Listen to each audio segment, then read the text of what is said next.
ओम श्री विष्णवे नमः। उम्मीद है आपने पितरों को समर्पित इंदिरा एकादशी का उपवास रखा होगा या फिर एकादशी व्रत के नियमों का पालन किया होगा।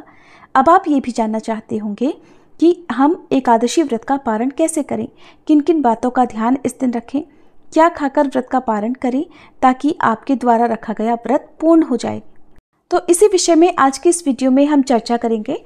और उससे पहले यदि आपने हमारे चैनल पर एकादशी की कथा को नहीं सुना है तो आप जरूर सुनिएगा।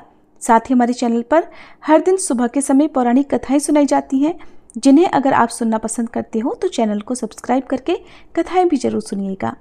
इस बार आश्विन मास के कृष्ण पक्ष की इंदिरा एकादशी का उपवास 28 सितंबर दिन शनिवार को रखा गया है और व्रत का पारण हमेशा अगले दिन यानी द्वादशी तिथि को सूर्योदय के बाद और शुभ मुहूर्त में ही करना चाहिए।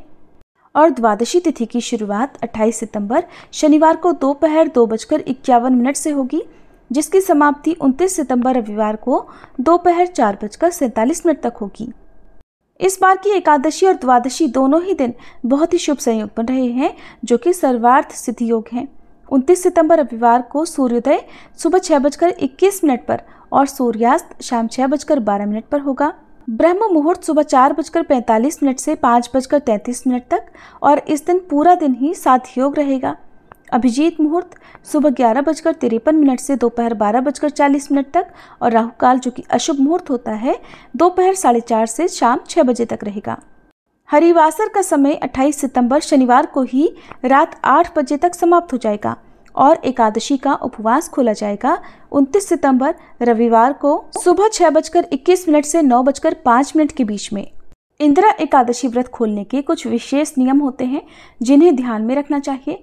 ये नियम व्रत को सही तरीके से समाप्त करने में सहायता करते हैं। जैसे सबसे पहला स्नान करना। व्रत खोलने से पहले प्रातःकाल स्नान आवश्यक है, इससे तन और मन दोनों की शुद्धि होती है। दूसरा, पूजा और प्रार्थना। स्नान करने के बाद भगवान श्री कृष्ण और भगवान विष्णु की पूजा करें, धूप दीप जलाएं, उन्हें भोग समर्पित करें, प्रार्थना करें कि आपका व्रत और आपकी मनोकामनाएं पूर्ण हो। पारण का जो समय होता है वो द्वादशी तिथि के दिन सूर्योदय के बाद का होता है और यथासंभव पारण जल्दी करना बेहतर होता है। पारण के समय हल्का और सुपाच्य भोजन करें। आमतौर पर फल, दूध या दूध से बने पदार्थ जैसे दही या खीर का सेवन करना उचित रहता है। व्रत खोलते समय अपने महत्व को समझें और श्रद्धा के साथ भोजन ग्रहण करना चाहिए। इस दिन अपने पूर्वजों की आत्मा के लिए प्रार्थना करें और उन्हें श्रद्धांजलि अर्पित करें। व्रत खोलने के बाद सकारात्मक विचारों और अच्छे कार्यों में व्यस्त रहें। इसके अलावा उन लोगों के साथ भी रहें जो धार्मिक या पुण्य का काम कर रहे हों। अगर संभव हो तो इस दिन गरीबों या ब्राह्मणों को भोजन कराना पुण्य का काम माना जाता है। व्रत खोलने के बाद भजन कीर्तन करें या भगवान की लीला कथाओं का श्रवण करें। इससे मन को शांति मिलती है और मन में सकारात्मक ऊर्जा का भी संचार होता है। भगवान के भोग में तुलसी के पत्ते रखकर ही भगवान को भोग समर्पित करना चाहिए। इस दिन किसी भी प्रकार का भारी भोजन या तामसिक भोजन का सेवन करने से बचना चाहिए और भोजन का एक हिस्सा गाय, कुत्ते, कौवे और चींटियों के लिए निकाल कर रखना चाहिए। वैसे तो एकादशी व्रत का पारण चावल खाकर करना चाहिए, क्योंकि एकादशी के दिन चावल ग्रहण नहीं किए जाते हैं और यदि कोई गलती से चावल या चावल से बनी वस्तुओं का सेवन इस दिन कर लेता है तो द्वादशी तिथि के दिन चावल का सेवन करने या चावल का दान करने से जो दोष लगता है वो दूर हो जाता है। जैसे कि मान्यता ये है कि एकादशी के दिन यदि चावल या चावल से बनी वस्तुओं का सेवन किया जाता है तो व्यक्ति को अगले जन्म में जमीन पर रेंगने वाले कीड़ों का जन्म मिलता है। और यदि द्वादशी तिथि के दिन चावल का दान या चावल से एकादशी व्रत का पारण किया जाए तो इस दोष से मुक्ति मिल जाती है। अगर आपका एकादशी के अगले दिन यानी द्वादशी तिथि को कोई दूसरा भी व्रत हो तो ऐसे में आप सुबह के समय केवल तुलसी के पत्ते या आंवला ग्रहण करके व्रत का पारण कर सकते हैं। फलाहार करके या पंचामृत का सेवन करके भी आप व्रत का पारण कर सकते हैं और कोई दूसरा उपवास भी शुरू कर सकते हैं।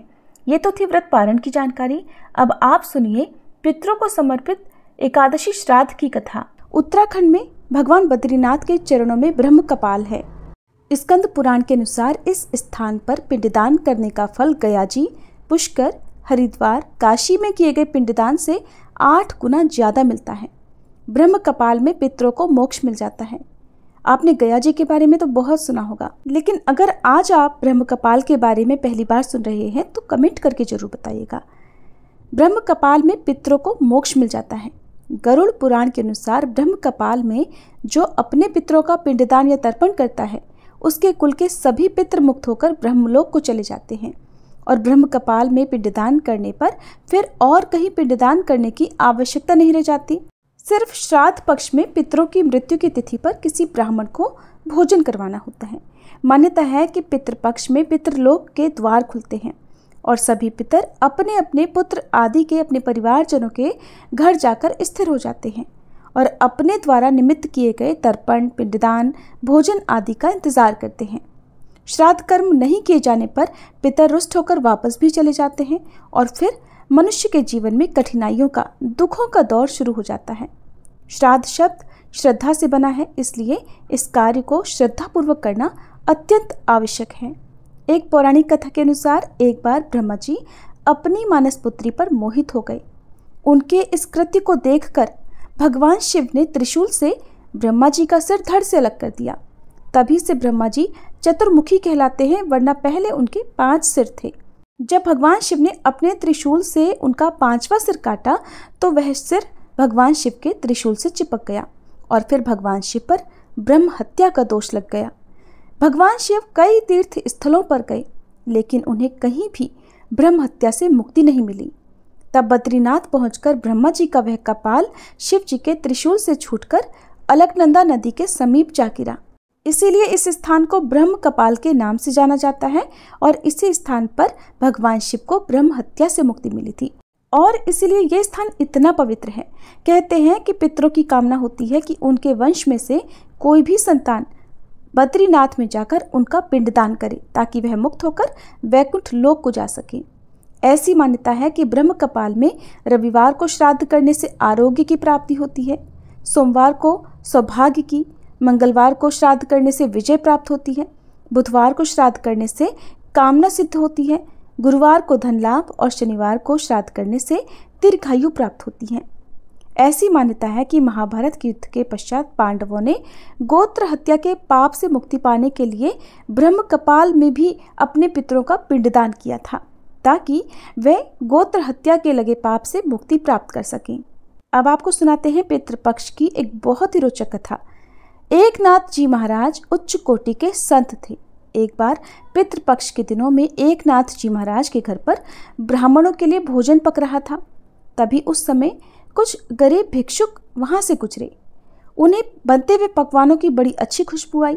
तब वे आपस में बात करने लगे कि आज तो श्राद्ध है, अच्छा भोजन मिलेगा। तब उन्हीं भिक्षुकों में से एक कहने लगा कि पहले तो ब्राह्मणों को भोजन मिलेगा, फिर जो कुछ बच जाएगा वही हमें मिलेगा, इसलिए परेशान क्यों होते हो। ये सुनकर एकनाथ जी महाराज ने अपनी पत्नी गिरिजाबाई से कहा कि देखो, इन गरीबों में भी तो भगवान बसते हैं।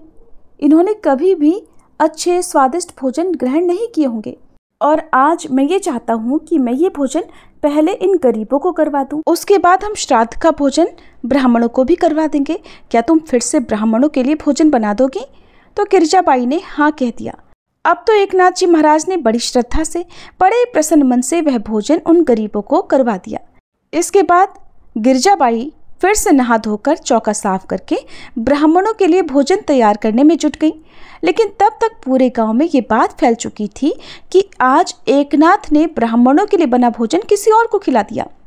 जब ब्राह्मणों को ये बात पता चली तब तो ब्राह्मणों ने इसे अपना अपमान माना और ये निश्चय किया गया कि कोई भी अब एकनाथ महाराज के घर भोजन करने नहीं जाएगा। ब्राह्मणों को तो अपने इस अपमान से बड़ा क्रोध आ ही रहा था।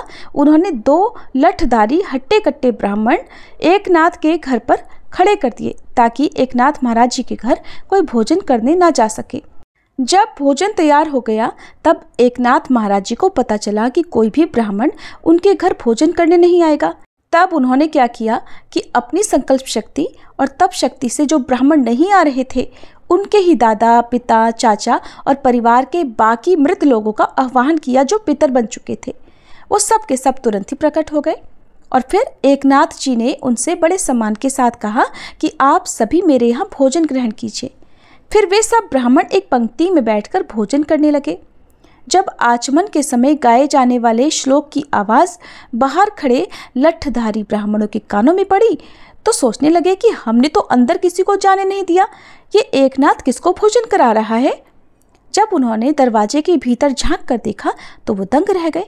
अंदर तो ब्राह्मणों की पंक्ति लगी हुई थी, जिसमें उनके चाचा, दादा, परदादा और गांव के कई लोगों के पितर वहां मौजूद थे और वे सभी बड़े प्रसन्न मन से भोजन ग्रहण कर रहे थे। अब ये सारा दृश्य देखकर वे ब्राह्मण जो द्वार पर खड़े होकर पहरेदारी कर रहे थे बड़े हैरान रह गए। उन्होंने सोचा, हमने तो पलक तक नहीं झपकी ताकि कोई भी अंदर ना जा सके, ये सब के सब कैसे पहुंच गए।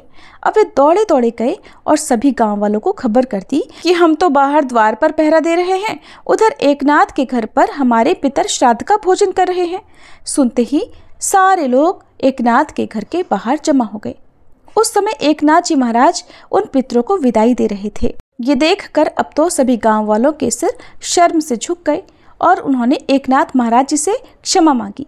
एकनाथ महाराज जी उच्च कोटि के ब्राह्मण थे, इसलिए उन्होंने सबको माफ कर दिया।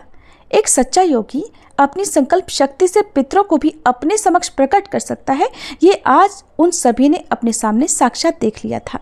तो ये होती है संकल्प शक्ति। अगर मन सच्चा होता है तो भगवान हो या हमारे पितर हमारा साथ अवश्य देते हैं। ये थी आज की वीडियो। अगर जानकारी अच्छी लगी हो तो वीडियो को लाइक और चैनल को सब्सक्राइब करना भूल गए हो तो जरूर कर लीजिएगा।